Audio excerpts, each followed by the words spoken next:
What's going on, everybody? Doc from Average Gamer Guys, back yet again with more Halo Wars 2 action. And I'll tell you what I got today. First of all, we've got some gameplay of something I'm pretty sure is happening that's not supposed to be happening. We'll get into that when that rolls around. But also, this happens to be one of the better 1v1 Blitz games I've had, at least in a long time. Very competitive game, I will tell you. What you see right there, blue player 1, is actually a level 42 player. This turns out to be a very back and forth match. Comes down to the last few minutes. And really just a good match overall. So hang out with me. Thank you for joining me for just a few minutes of your day today. I really do appreciate it. If you're new to the channel and you like the content, please make sure to hit that subscribe button. Throw a like down there for us to let us know that you're enjoying these videos. If you're a longtime subscriber, thanks again for rounding back with us and hanging with us. We do appreciate it.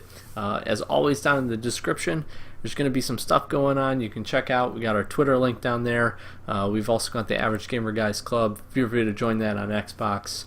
And link up with some people to play some Halo Wars 2 or some other games. So we're going to jump into this. Running the Jerome deck. By this time or very shortly after, you should see I got a Jerome 1v1 deck guide up. So if you're looking for the deck that I used, it is over and either will be up or is up already. This just turns out to be, again, like I said, just a phenomenal match. There's a couple key points, and this is a separate video that I do want to do at some point, but there's a couple key points for me when I run 1v1s. First of all, right here, I'm going to try to win this fight every time.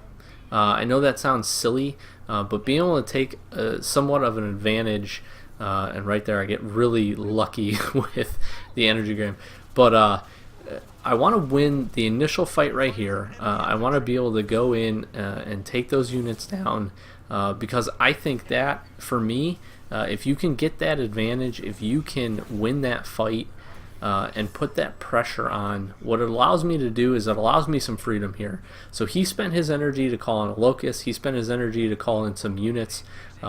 So obviously he had the Phantom that was up, which I was able to take down, which was really solid for me with my Rush Vanguard Wolverine. And essentially all he has now is this couple of infantry units and this Locust, which I'm desperately trying to move over and to steal. And I end up I don't even think being able to do that.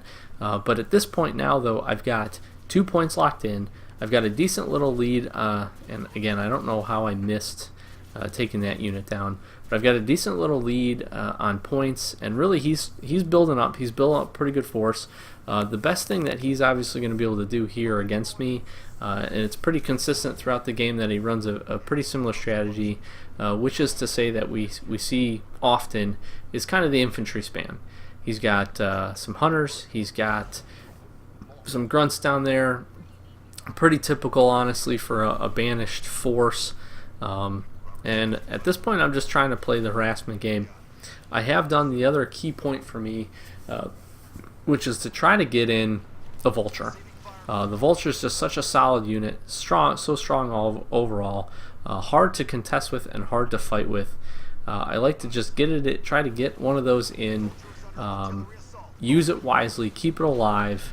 And here, I mean, it's just I'm going to end up locking down A, and I don't think I lose A at any point throughout the rest of this match, just because I've got that. I've got the Mastodon prepping up over there, trying to take that out, and I feel pretty good with where we're at. I still got Robert 025 sitting there, just chilling. I'm trying to get him to actually go in and take this Locust, because I want to try to just harass him. Really, I want to harass him. I want to harass the unit. I finally do I guess click on it correctly and get the jack out of it, so I'm pretty happy about that. I'm going to move these units over. The other key, as it's always been, you got to try to win the energy war. 100% of the time, if you can win the energy war, you're doing alright. So here, right there, I'm waiting. I'm like, okay, where's my Spartan? Where's my Spartan? I jack the Locust, and I have no Spartan left. and I could not for the life of me figure out what had happened there. I was so focused on it that I lost my jackrabbit over on C, which is fine. But I do give up that point, and this becomes probably a little bit closer of a game than it needs to be at this point. I could not figure it out. I was like, I wonder, like, why did that happen? What's going on here? That's fine. We'll go ahead. We'll call some Marines in. We'll get these guys hunkered up together. We'll get this going. I was like, all right, at this point, you know what? I'm going to move in. He's trying to get a little bit set up on this ridge. I don't want that to happen. So we'll move the Spartan. I think I got Robert again there. We'll move him over, and we'll get him going. And I'm like, all right, you know, I've got some time. I have no issue building up a force over on A either, because my game plan here, go up, take that locust on the ridge, essentially really harass down into B. Load up that mastodon because I want to have the capability to actually go and push that mastodon itself in there. So I get the secondary jack. I'm like, okay, perfect. I'm going to be able to get up. Hopefully, for whatever reason, could not see this engineer here, so I'd get 0 damage done on that thing.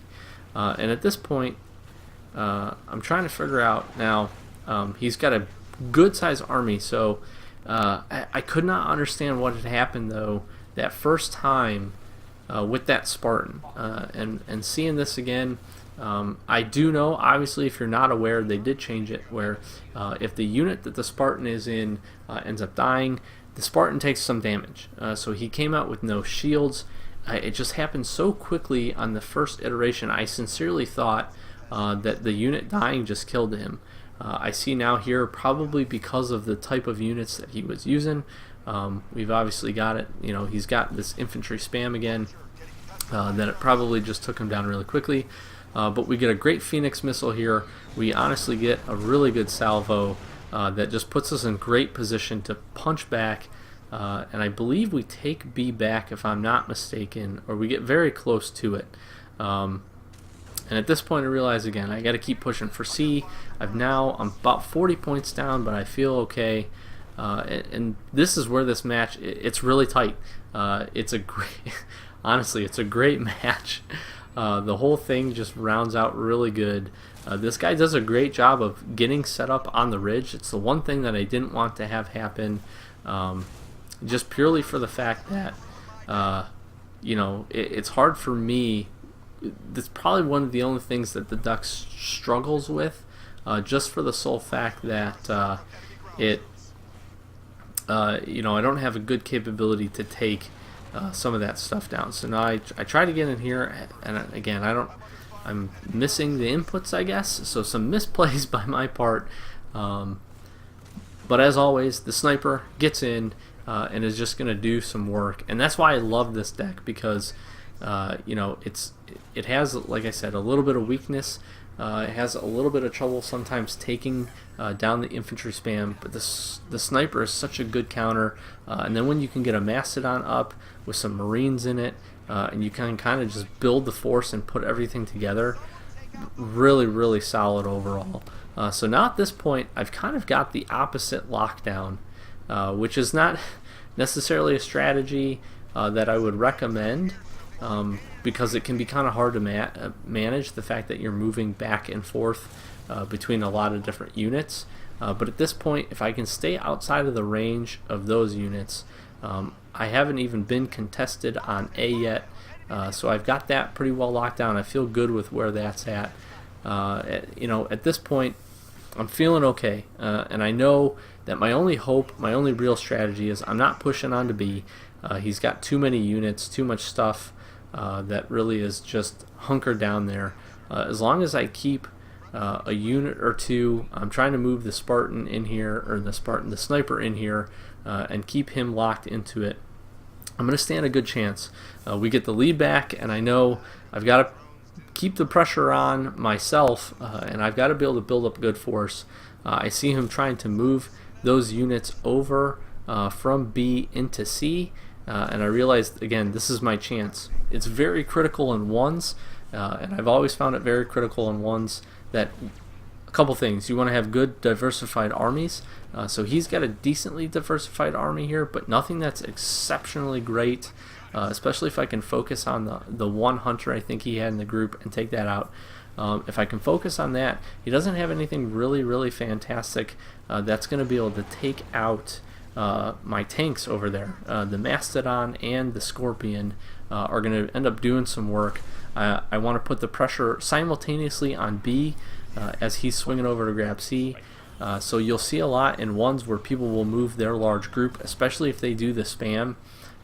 They have to move all those units at once. They have to bring them in as one large group, and that's especially helpful for us in this setup just because it doesn't give him a lot of maneuverability. So I'm able to capitalize, I'm able to get in, fight for B, which takes his focus back off of C, which allows me to hold it and continue to just kind of ramp up and grab the things one by one. I'm able to get in, get some healing done on the Mastodon here. He's going to stasis down, which is perfect because then I'm able to throw in a Wolverine, and at this point we lock it up. So really back and forth, really hard fought game. Definitely some mistakes on my side, but one of the more fun games. And I would just say watch out for your Spartans when you're hijacking units. That was the big takeaway for me. So I've been Dr. The Average Gamer, guys. Hope you enjoyed this quick video and that quick match. A really good one, some pretty high level and some pretty solid play. Thanks for watching, and stay tuned for the rest of the week. Got a lot more coming.